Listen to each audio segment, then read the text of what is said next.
the second page of this two. The whole sheet. So both Whole sheets are sheet. getting notarized. And another thing, when you guys are sending those in, it's easier if you guys put them, just like it is on this, the name. Don't send me an Excel sheet this long, and then it's this little. I am getting older and I cannot see it. So I need it so I can read it.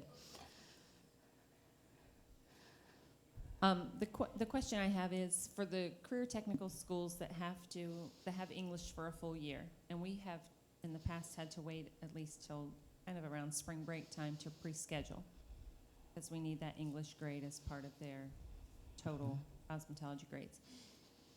Are we able to get in on this pre-scheduling as long as we're scheduling after? After your completion date, completed? long as it's after that completion date. All right, thank you. I have a question.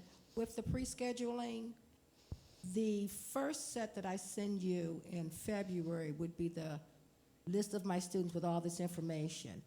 Then once you give me my date, I would make sure I go through this checklist to make sure the second packet has all of this information. Right. Because I Yes. always get confused. That's Yes. what I'm asking. But it's just when you send me the pre-schedule list, it's just that and the pictures. So make sure you send the pictures with the pre-schedule list. Okay, in February. Right. Okay. And then when it's time to send the applications in, that's when you send the money with that. Okay, thank you.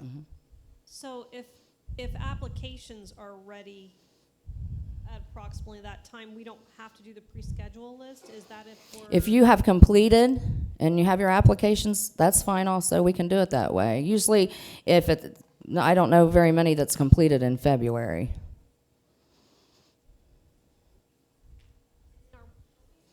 Are we still submitting our exam dates? What do you mean? We always submitted exam dates like our semester and final. Are we still submitting that? Your grades? Or, The date? no, I don't have to have that. I don't have Okay. to. Mm-mm.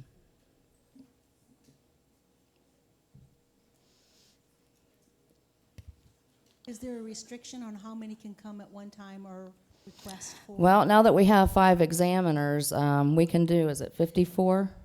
54, but I have to save room for private schools also. So I have had up to like 40 on a day, so.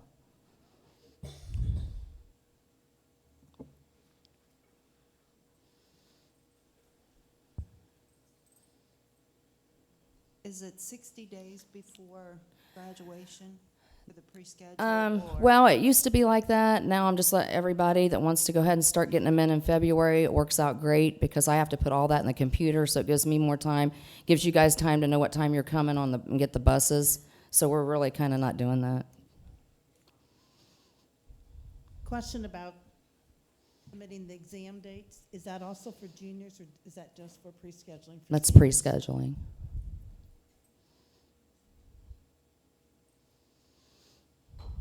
Kathy. They ask about numbers. Is it still you have to have 10 plus in order to do pre-scheduling, or 12?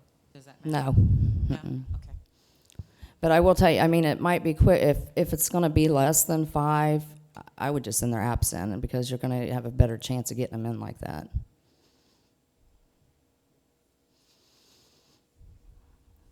Any more questions? Okay, thanks, guys.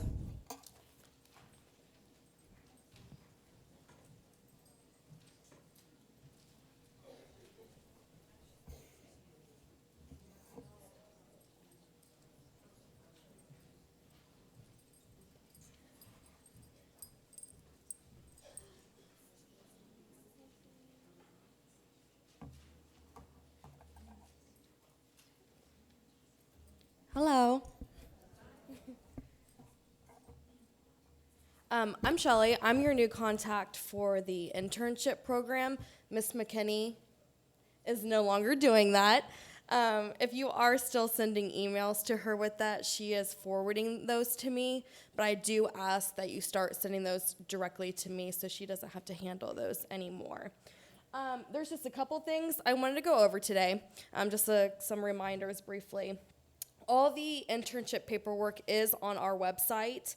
Those are located under schools on the website. The enrollment form can be filled out and submitted directly from our website. At the bottom of the page, it will say submit. Click submit after you've filled it out, and will go directly to my email. Both student enrollment forms and the salon agreements must be sent by email. If they are mailed or faxed, they will not be accepted. Once a student has completed, please email me with their name and completion date. That way I can indicate that on their records. Second thing, make sure that the student enrollment forms are completed correctly. Check to make sure that the salon ID and the stylist ID is correct. You can do that by visiting our license lookup page. It's the same website that you go to renew your license, but instead of clicking renew license, you'll do license lookup. Type in the ID number. If that pops up, then it's correct. Let's see. If a student decides to change the salon that they are interning at in the middle of the internship, they can do so. A new enrollment form and a new salon agreement is required to be sent to me. Indicate on the email that they are switching salons. That way I don't issue another badge. They don't have to have another badge if they already have one. Another question I'm getting a lot is students losing their badges. When you get those in the mail, if you want, you can make a copy of them in case they do lose it. You can just give them another one. Let's see. Salons, only salons that are in good standing with the board, meaning their license isn't under suspension or they have an unresolved fine that has not been paid, can participate in the internship program. I'll usually contact you if there is an issue with the salon that your student is interning at and let you know that they cannot intern there. If they want, they can choose another salon, and then you just have to resubmit the paperwork for that again. Does anyone have any questions for me?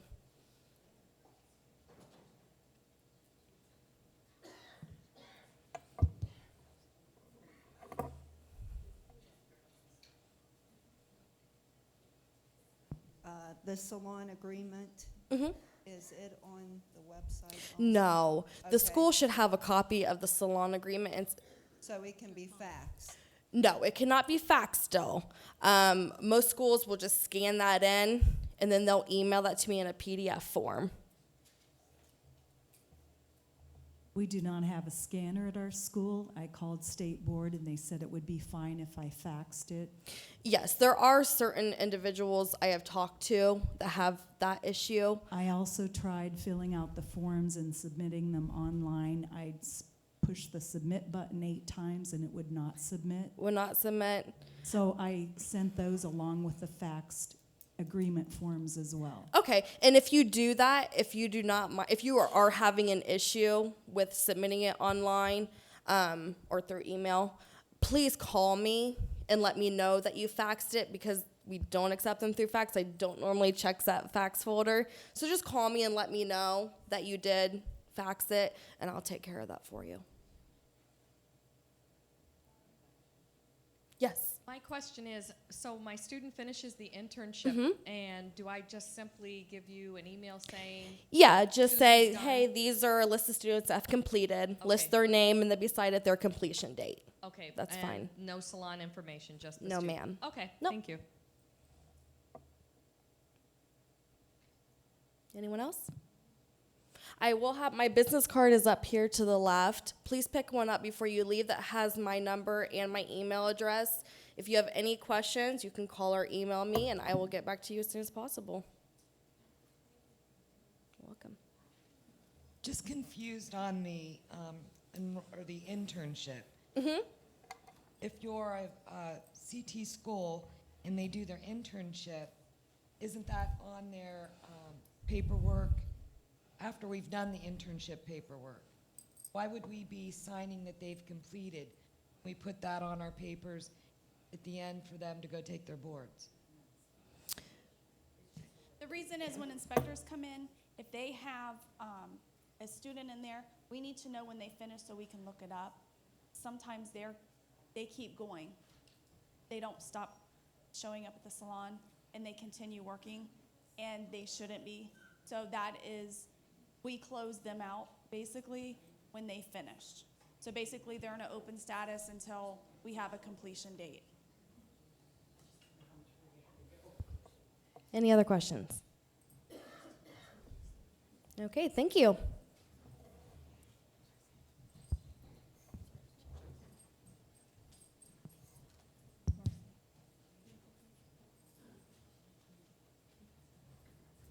Okay, trips or visits, or field trips as we all call them, but just to be clear, trips or visits. All trips away from the school must be reported to the board. The information should be received 15 days prior to the event. There is a trip form, a field trip form on our website, and please email this information to your contact person. So again, for this group, your contact person is Marcy Cunningham. Okay? Any questions? Yes.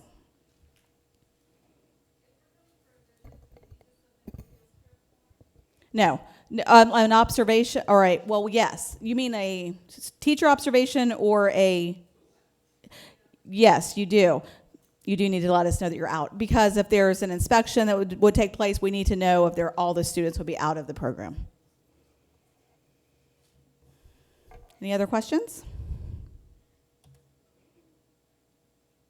Okay, DT forms and applications. So discontinuance forms should be submitted to the board for any student that does not complete your program. This form should be submitted even if the student has 0 hours. So if you have a student that drops your program, you should, on our website, there's a discontinuance form. You should submit that form to the board, even if they have accumulated 0 hours, so that we have that in their record, so that, 3 years down the road, the student contacts us and says, well, I went to a career tech school and I should have hours. We have no form. There's a lot of research have to be done. We're calling the school and trying to figure this out. So if there is a discontinuance submitted, even with 0 hours, it takes that question out when we have those students contact us.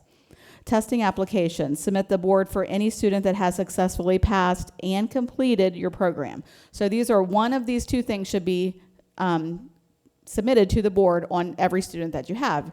You're either going to send that they've been discontinued, or you're going to send them an application for testing. Okay? Questions? Over here.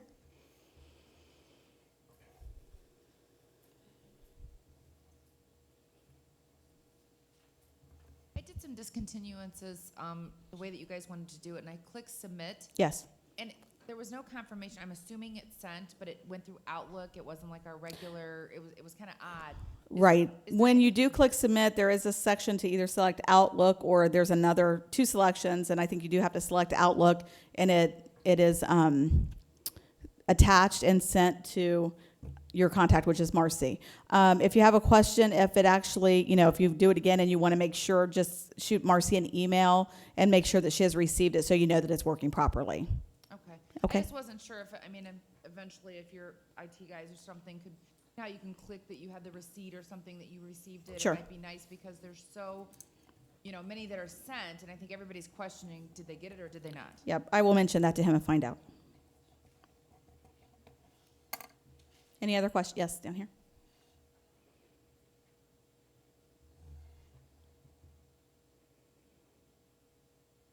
I had 2 students that I sent in the applications to take their exams.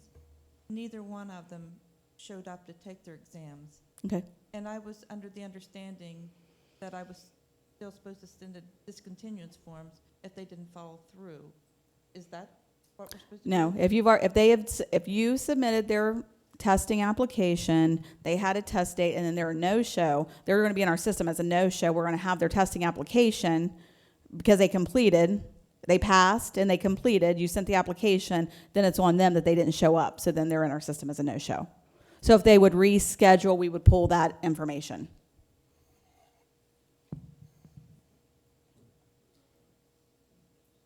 For the discontinuance for career and tech, is there a breakdown of hours or credits? Yeah, the discontinuance for the Career Tech is under on our website, under Forms and Applications, under Career Tech Schools. It is a little different than the private school, and it does show the hours and the subjects, and it's broken down like it would be on the application. Okay, any other questions on applications or discontinuance? Okay, student board ID numbers, electronic enrollment procedures. You want to do? And Marcy's going to talk to you about that. Okay, you can get this enrollment spreadsheet off our website under forms and applications. We want it to be submitted without doing text tab delimited. I know most of you are used to sending it text tab delimited. I just want it on the actual spreadsheet emailed to me. Okay, do not delete the columns if you do not have information for it. If you do not have information for those columns, leave it blank and submit it that way. Please keep in mind, although enrollments are required by the junior year, the ID numbers are not needed until the senior year. In the past, it took Kyra just a little bit longer to get the numbers out because she was doing all of the jobs that we have split up now. And I am trying to get them back as fast as I can within a 2-week turnaround. So if you have submitted enrollment spreadsheets to either Ms.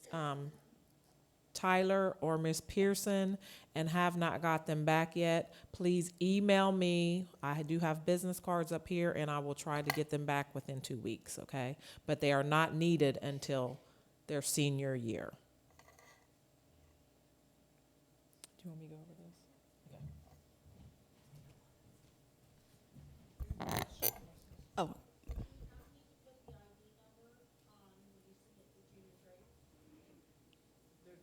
That'll be the end of the junior. That's the end of the junior year. You can use the last 4 digits of their social if you would not have the ID numbers back. Marcy will have the ID numbers to you back to you. It was just when Ms. Tyler was doing private school numbers and that there was a little bit of confusion and the times, there wasn't enough time. Okay, so now we'll touch on the enrollment procedures that Ms. Bostic brought up about the Social Security numbers. We do have in our Ohio Administrative Code that that non-resident and/or alien students must provide proof of residency for the United States and/or authority to earn income in order to receive cosmetology training and/or licensure in Ohio. Prior to beginning training, such proof of residency and/or authority to earn income must be verified by the school. So this is not new. This has been in rule for a very long time. Over the summer, I have sent out an update and a memo to administration. Maybe some of the instructors did receive it if it was passed along, that we need to make sure that this is being followed as far as enrollments go with students. So students should not be enrolled in your program if they do not have a Social Security number or able to prove their residency, which would not be a utility bill or anything of that nature, okay? That just proves, where you're living right then. That it doesn't prove that you're a resident of the United States. So what we are asking for, and what we've always been asking for in this, is residency of the United States. So they must have a Social Security number. They should not be and cannot be enrolled in a cosmetology program without being able to prove this residency. I know that in the past there has been some misinterpretation of this rule, and there's been information put out there stating that, a utility bill is sufficient and things of that nature. And unfortunately, that was just some misinterpretation, and it is not accurate. So it does have to be residency of the United States, and that they do have to have that when they enter into the program, not during the 2 years that they're in the program. They need to have that when they enter into the program. If they get through, which I know in the past, and come down to test, they're not going to be able to receive a license without this information, and they really would not be able to do anything with this training except for be an unlicensed person out working because they will have no ability to actually earn the license. Are there any questions? Yes. That the board could do to help us as instructors Mm-hmm. to facilitate this in our schools because we have no say over it, where the kids are being, and it's really unfair to the students. Right, it is. That they're allowing them in and if we stress this, and I think I've even had interaction with the board and tried to get the board to kind of step in and, with our Yes. people that are above us. Correct. Whether it be our superintendent or whether it be our principals or who are, but is there anything that the board can do to assist us in this? Yes, if I have, like I stated, I did send the email not to instructors, but to supervisors or to administration, principals or superintendents, to let them know. I've had many teachers contact me and that's saying that, I do have students, they do not have social security numbers, and I have contacted their supervisors or the administration to try to work out this situation. So if there is that situation happening, contact me and I will contact them, which actually I believe I have spoken with your administrator. But if there's still an ongoing problem, please let us know. And the ones that I have already spoken with, if we get no results, we will, Mr. Tracus could probably have a conversation with them as well. Yes. A green card is fine. Mm-hmm. I just want to make a statement that when my students apply from their home high schools to come into the cosmetology program, there is a place for the social security number. So our school has kind of gotten to a little proactive in that, and if those students apply for cos and they do not have a social security number, they're just denied. Right. And that is one of the things. One of the things that administration will say is that, if it's public school and they are obligated to educate, and that is true, and we have spoken with ODE about this, but there is not an obligation to educate in cosmetology because we, as the regulatory board, have rules and regulations that have to be followed.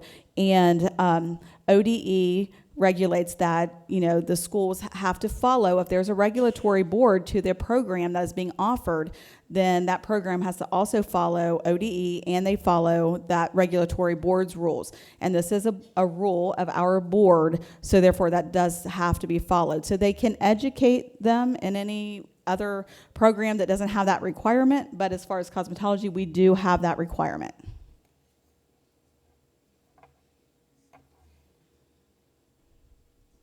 As far as proof of residency, is social security number and green card the only two documents that are acceptable? Social security card, green card, a student visa. I think that's about it.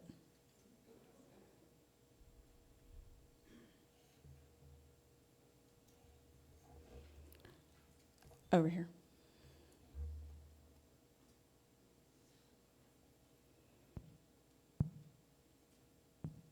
We have two students, one last year and this year, that don't have a social security number, and I submitted to State Board. I was just surprised that you gave them an ID number.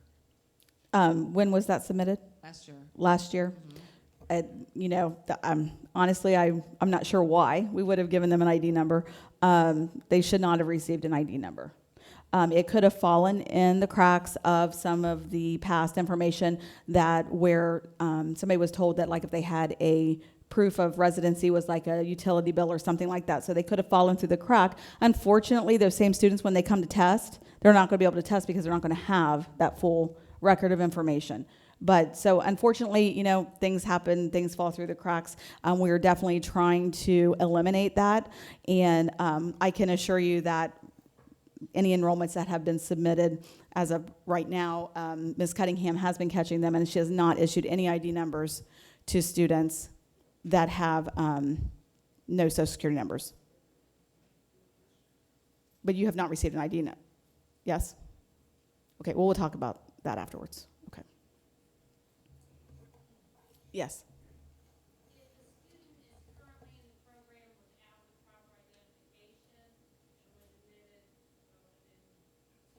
2 years ago.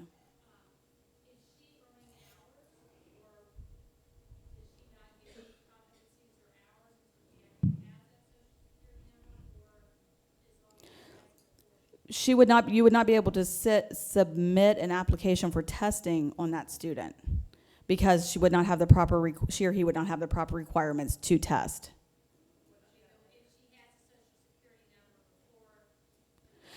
Yes, since that person has already been enrolled, what we're trying to stop is this year, new juniors coming in, we're trying to make sure that everybody is adherent to the rule for enrollment procedures. So if it was something, 2 years ago, now it's, her senior year, and as long as she has that social, that will be fine because she's already been enrolled. We're not going to say, take them back out. We're talking new enrollments starting juniors for this year. Correct. And they've always, yes, they do have to. And they've always had to have it. What we're saying is we're just making sure that it is being properly enforced. Yes, I have a question. Oh, yes. I teach the adult program, and Okay. it's a little bit different. Mhm. So I'm wondering if the internship completion list, is something that I have to complete for my students, and also the DT form and the testing application. Yes, DT forms and testing applications, that would be, the same procedure. If you have a student drop your program, you have to submit the discontinuance. If they have a financial obligation, you have to notate that on the discontinuance so their hours could not be transferred. If they do not, if they request, we could transfer their hours. Okay, and what about the internship, the completion? That would have yes, to be you would also- still have to let Ms. Billingsley know. It just goes into their record that they're finished with that. Okay, thank you. Okay, any other questions regarding the enrollment procedures? Right here. Yes. I have 3 juniors. Okay. Without social security numbers. Okay. Do they need to be taken out of my program? Yes, if they do not have proper proof of residency, they should not be in the program. So they should be taken out? Yes. That's question number 1.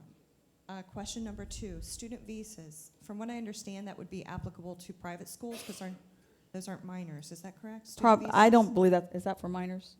I don't believe so, but if for some, I'm not positive on that. But most likely they're going to have a green card or a social security number. Any other questions? Okay, we'll move on to the breakdown of hours.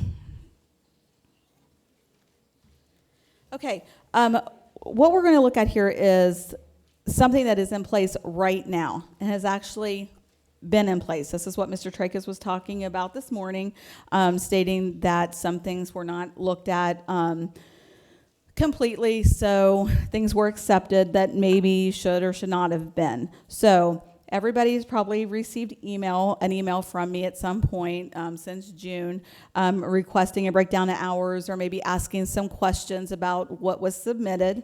So I just want to kind of touch on some of the things that are required and some of the questions that you may have been asked. So your 2-year total, there's a minimum requirement for hours. And students must receive a minimum of 750 hours in lab or clinic within those 2 years. They should receive a minimum of 375 hours for cosmetology theory. That leaves an additional 375 hours to equal the 1,500-hour program that could be received in academics.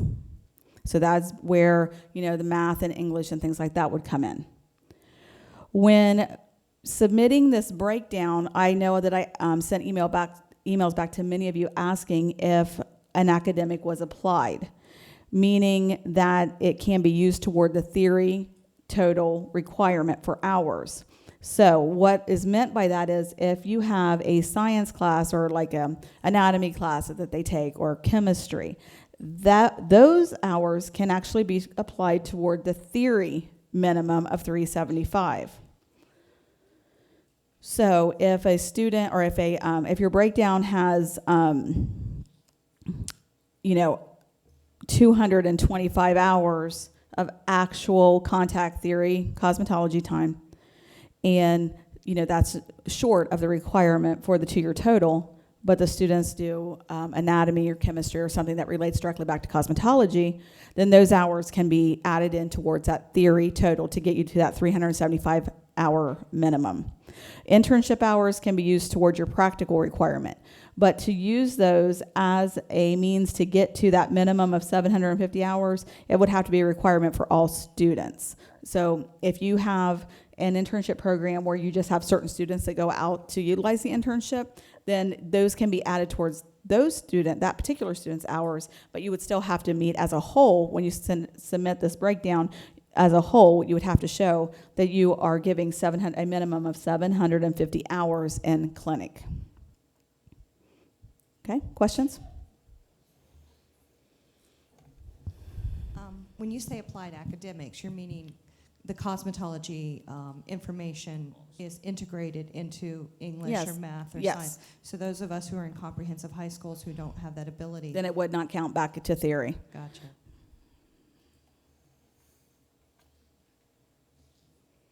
And then I understand too, then it doesn't matter daily how many hours are in clinic and how many hours are in theory, just as long as they add up to those numbers, correct? That is correct. This is a 2-year total. So if you have more time to spend in clinic the senior year, if you have more hours, it doesn't matter, just so it plays out that you have these minimal requirements met at the end of the 2 years. I guess I'm confused. Back here in the back, I'm a little confused. Okay. Because we do the curriculum that equals 1,500 plus, but when we send in the applications for the students to take the test, we're doing credits. No, you should not be doing credits. You should be doing hours. It's equivalent hours. It's not credit hours. Equivalent hours means that you take the time that the student spends in the classroom. So, if you have a 2-hour lab period and you're in that 2-hour lab period, if they're in that for 180 days of the school year, that equals a total amount of hours. So it's equivalent. It's converted to hours in the end. Yeah. I think that's yeah, okay. Well, that's different than credits. It's not credits. It's not credits. It's equivalent hours. Okay. Yeah. Do all the cause students have to be like in the same science class? They do not have to be in the same science class. I mean, if some take anatomy and some take chemistry, that would be fine, as long as each, what everybody's taking relates back to cosmetology, or it does not. You couldn't have half of them in earth science and half of them in anatomy, because then you couldn't count, half of it back. So it just has to be across the board. I have a question. So let's say I have a student that failed, and our academics were applied until this past year, so their junior year was applied. So let's say I have a student that, and I think I may have asked you this before when we were at Tri-Rivers. Were you at Tri-Rivers? Yes. Okay. She failed math and English that were applied. So now she's taking them in summer school online classes that, of course, they're not applied. What do you do with those students? And there's more teachers that have, that they fail their science. When your test has so much science on there and they failed, and you're fighting with your administrators because that student cannot possibly pass this test when they have not even completed their science and they're taking some watered down online class. What are our choices, and are you still going to let them test?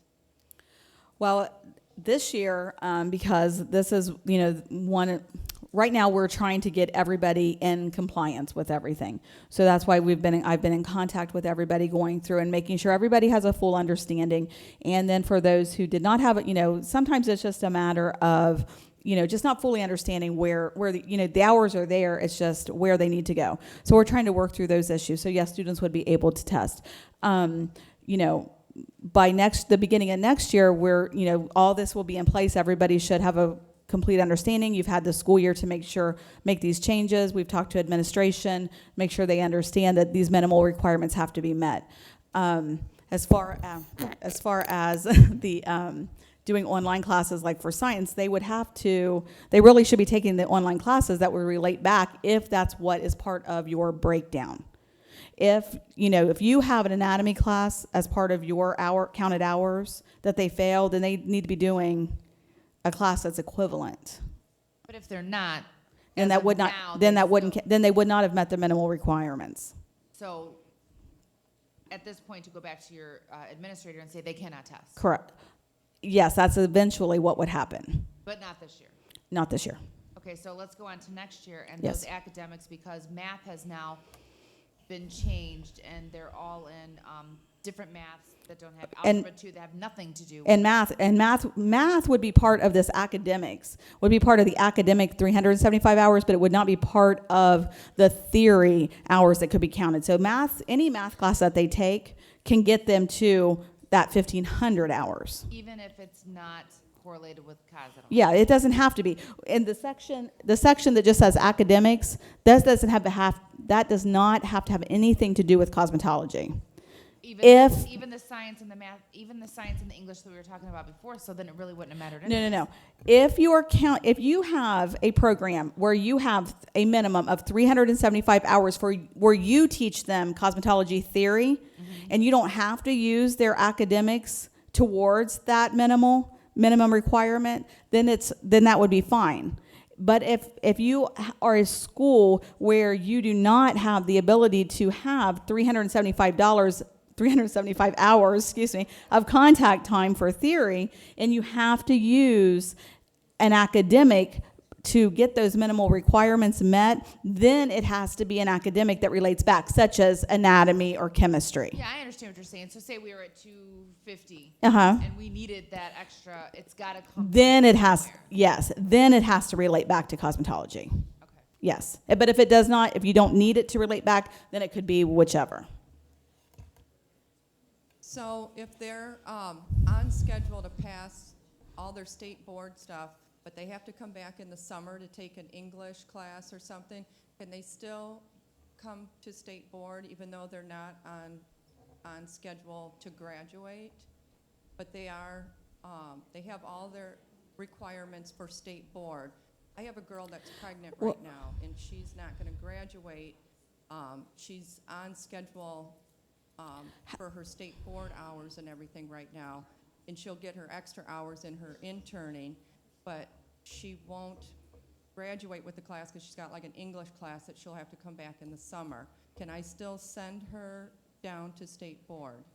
Well, she would have to have completed the program. She would have had to have passed the program. So before she could come to test, she would have to complete and pass. Which she would in state. The English class doesn't have anything to do with the cosmetology Well, class. but it has to do with getting to 1,500 hours. Is that correct? If it's part of to get to the 1,500 hours, then she would have to have completed and passed it. It just wouldn't relate back to the actual theory portion, but it would still be part of your program. Does that make sense?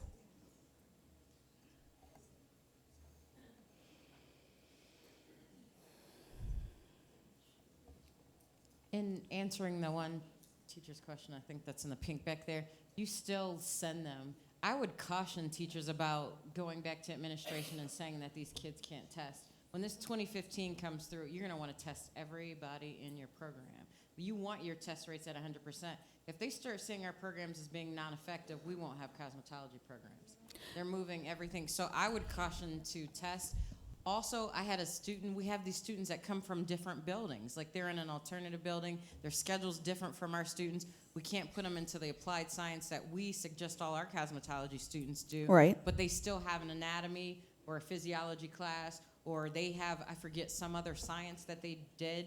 And I had a student who did it. The only thing is just have her get that state board test exam book and go over it, because we still send her. And her science did meet the requirements when I questioned it. Okay, Science. and that's fine as long as the class meets the requirements of going back to it. But again, I understand about the requirements and needing to test because of the numbers and everything. But you still have to also meet the minimal requirements for state board, and those have to be met as well.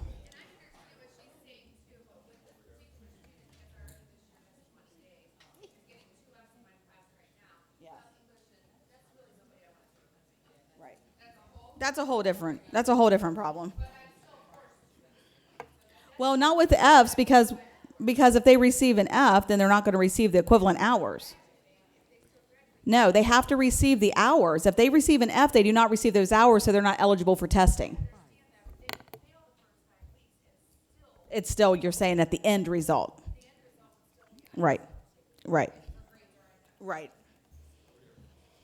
I want to make sure I understand. I understood her asking the question about the girl who was pregnant did not meet the high school graduation requirements to graduate from high school, but did have her 1,500 hours in and had a completion date prior to, because most of us hit the mark sometime in May, mid-May, into June, where our kids have completed their hours. The child could still sit for the test. Am I understanding that to be correct? If she has passed and completed the program. Right, okay. Yes.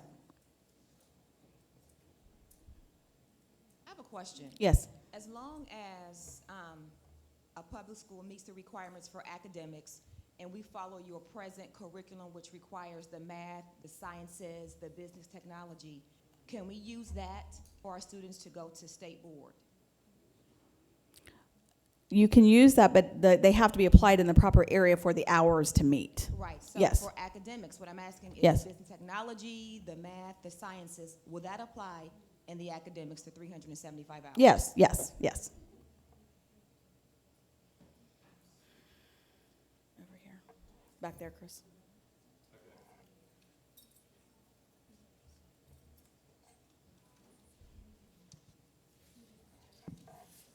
Okay, just for some clarification, because that really confused me there. The applied academics towards the theory, would in fact a theory instructor be able to be eliminated and the academic instructors cover all of this? Well, yes, like if it's an anatomy class that they're in, then that would be the anatomy teacher would be teaching it. It wouldn't necessarily be the cosmetology instructor teaching that class. But the cosmetology theory needs to be done by a cosmetology instructor. That's what I needed clarified, because the way I understood it was that the applied academics could be used for the theory. It and can. the academics for the theory, but I was confused with not the entire portion. Correct, meaning that, no, not the entire portion, just to be able to get up to that minimal requirement.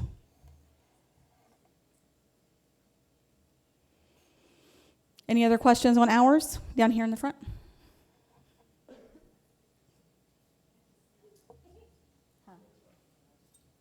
Right here. Okay, I have several questions, I'm sorry. And I apologize to everybody if this is just individual for me only. My question is, post-secondary classes, they count towards the academics, correct? Towards the academics, yes. Okay, The then academic the section. second question is, still 93.75 hours can be counted online? That's correct, distance learning. Okay, and then thirdly, I was told last year I have a student who is only taking one academic class, and she tested out of her other academics, and I was told that that still can be counted, is that correct? Just in that academic section, not the theory section, Right. yes. Okay, great, Yes. thank you. Yes. There's distance learning, and 25% of the minimal amount of 375 can be done online. So if a school utilizes that online, it's like 93.75 hours is the 25% that can be done online.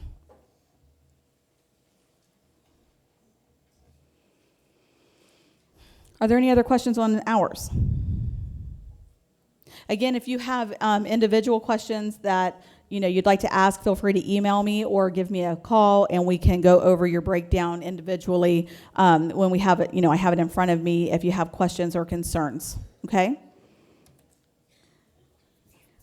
This is a sample of the testing application, just so that we're on the same page with how these should be submitted.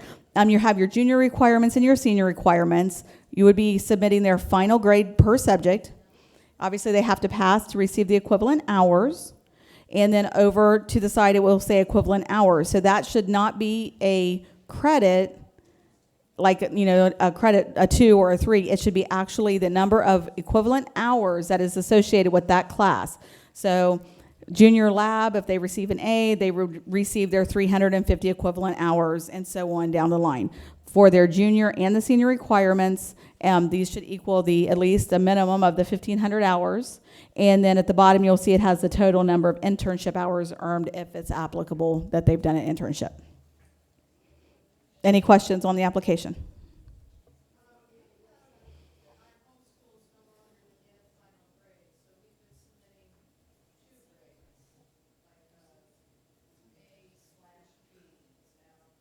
That is fine, if that's how your school does it. Is this going to be on the website? It is on the website. It's actually been up for quite a while. I don't know where that came from. Over here. Like, I just printed off the application before I came, and I didn't see, you know, a sample of one completed. There's not a sample on the website. The application is on the website. I'm sorry. Is the example going to be on the website is the question? We can put the example on the website. Absolutely. Sure. It's going to be in the PowerPoint, Lori? I'm sorry? Is it going to be in the PowerPoint? Yes, this PowerPoint will be, Okay, well, we that'll be can a do thing. that, so.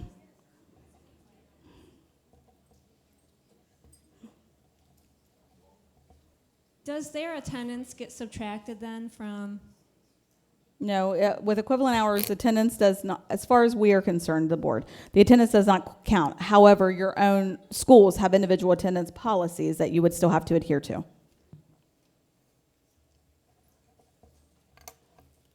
I still think that you should email us. Putting all this information on the website, I don't know if that's a good idea.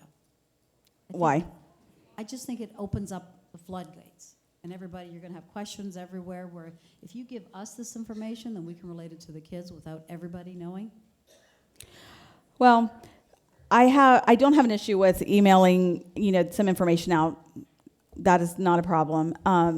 I just think that we kind of have more of an open door policy as far as information is concerned, and it's important for everybody to be able to receive the information. I do understand that sometimes people get on the website and receive information, they don't quite understand it. So, that's when we get the phone calls. But I do think that it's important for everybody to be able to kind of see the information. We kind of don't want to go back to the state board of years ago where everything was a secret. So we're kind of trying to keep that, out there. But I could definitely still email if you have, specifics.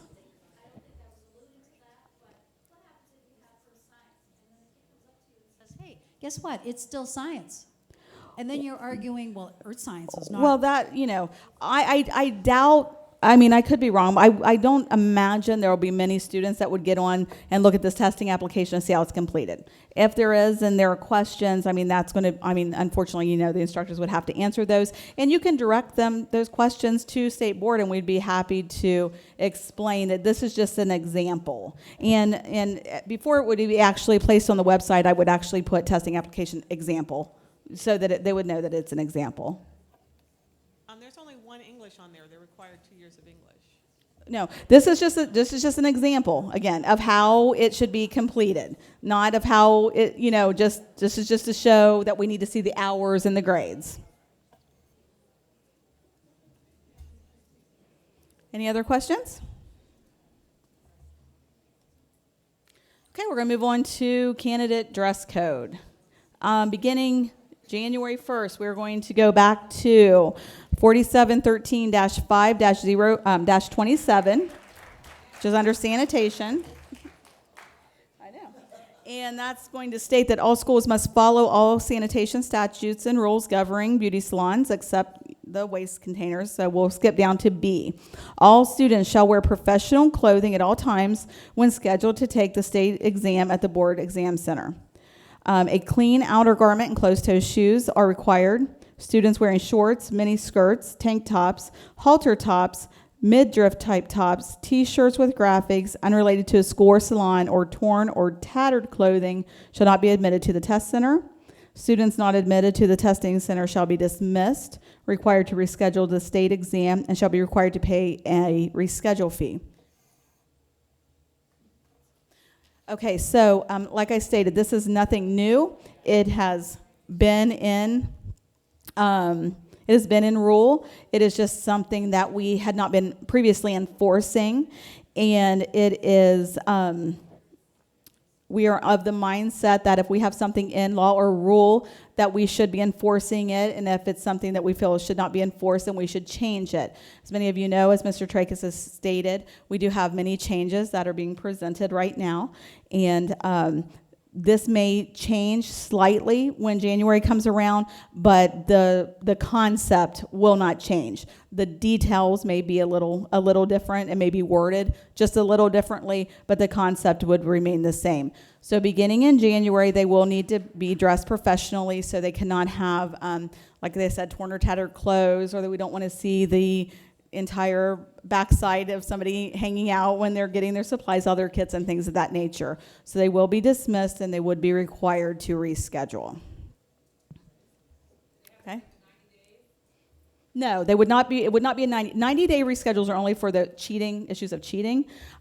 So they would be able to be rescheduled. There would be no guarantee, depending on how busy we would be, when they could get rescheduled. This information will be, and it is in the testing information packets that will be on the website this week, and it will start going out when the students receive their testing date information. There will be a dress code paper that will be in that information until we get, make sure that everybody does understand the policy.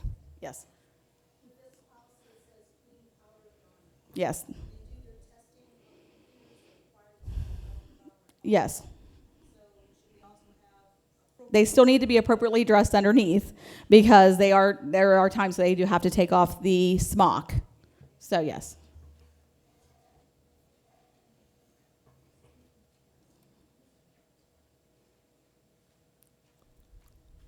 Is the outer garment a smock? Yes. So a smock is now required. Yes. I'm not, when we're talking about rules, I'm not sure that that's clear. Well, that's what I was saying. This is going to change slightly, because it will be very clear that we're going to be calling it a smock and things like that. But the concept will be the same as it is right here. But until the rule actually changes, we can't publish it. So, like I said, the smock will be required. The torn, tattered clothing and all that will all be the same. So the wording will be slightly different, but the concept will remain the same. Okay, our students wear their scrubs, Yes. and is that still going to be allowed? Yes, that's fine. School uniforms are always allowed. In fact, we have the least amount of trouble with the career tech schools, because most of them do come because you require them to come in their school uniform. So really, it's probably going to be at least, not as much issue for you as for students in private schools. So the students that are in scrubs, Yes. if they still have to wear an outer garment, would an apron suffice instead of a smock? An apron would be fine, yes.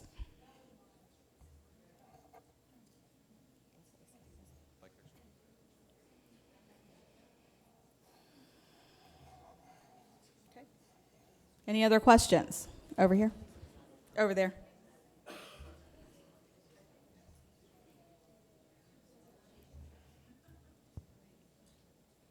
My kids have uniforms, most of the career tech students do, but I know that since their name was on it, we ordered warm-up outfits with plain T-shirts to go on underneath it that just has the school name, just has Cosmetology written on it. Is that acceptable? That would be fine. They would still have to have a smock on as well for their outer garment, but having something that does not have their name on it is not a requirement. It has been a requirement for many years, because, it's fine if they have their name, the school name or their name. I mean, that doesn't matter to us for testing. So you're saying that even with a uniform, they have to have a smock now? They have a smock or an apron. Okay.